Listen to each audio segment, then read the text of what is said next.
Retour à Bruxelles avec Philippine. Bonjour. Bonjour Philippine. Perrine, bonjour. Bonjour. Enchanté. Enchantée. Voilà, oui. Donc on nous a dit que tu souhaitais implémenter de la durabilité dans ton activité. Eh bien, je vais justement t'emmener chez un coiffeur qui lui applique certains principes d'éco-conception et de management environnemental au niveau de ses produits, au niveau de ses déchets. Et donc on va aller voir ça. D'accord, super. Pour apporter une touche verte à son corner coiffure, Philippine est donc accompagnée de 2 employés de l'UCM dans la section environnement. Si vous aussi vous êtes concerné par le sort de la planète, ouvrez grand vos oreilles. On est une cellule qui est spécifiquement dédiée au conseil et à l'accompagnement des entreprises pour limiter les impacts dans les différentes étapes d'un service.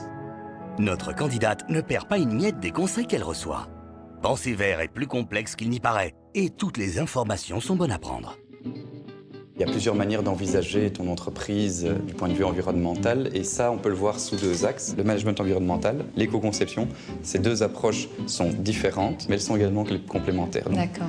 Et l'intérêt, généralement, c'est de faire les 2 dans un salon. C'est que tu t'intéresses tant au bâtiment, mais aussi à ton activité même. Oui. Parce que tu peux avoir un bâtiment exemplaire qui est très bien isolé, mais faire une activité qui pollue énormément. Et donc, il faut s'intéresser aux 2. Il faut une perspective globale, quoi. Voilà.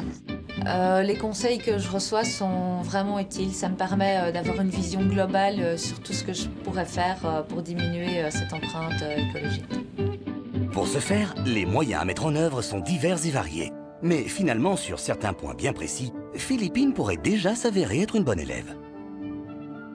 On va passer à la phase suivante, c'est la phase de logistique. Alors ça a un impact majeur dans un salon de coiffure, on n'y pense pas spécialement, mais c'est le déplacement de tes clients vers ton salon. C'est les stimuler à se déplacer en transport en commun ou en vélo, donner 50 cents de réduction ou 1 € de réduction s'ils viennent en vélo. Ce qui est déjà positif, je pense, c'est le fait que je me situe dans les lieux de passage. Et donc, mes clients, finalement, ils ne vont pas devoir venir spécialement pour moi, ils sont déjà présents. Donc, je pense que pour cette partie-là, c'est déjà pas mal. Philippine a un avantage, c'est que son salon n'est pas encore créé. Et là, elle a vraiment les cartes en main pour limiter un maximum d'impacts environnementaux. C'est pour toi. Le premier, c'est un guide des pratiques environnementales qui est spécifique à un label bruxellois qui s'appelle le label entreprise écodynamique. Et alors, un autre document, c'est le référentiel d'évaluation propre au salon de coiffure. Donc c'est aussi la démarche du management environnemental, mais cette fois-ci appliquée à ton service. Ça me fait plaisir parce que j'ai déjà essayé d'obtenir ce document, mais je n'avais jamais reçu, donc oui, ça me sera très utile. Lorsque je lancerai mes premiers corners, je vais tenir compte de tous ces conseils pour vraiment faire au mieux. Merci beaucoup. Je t'en prie.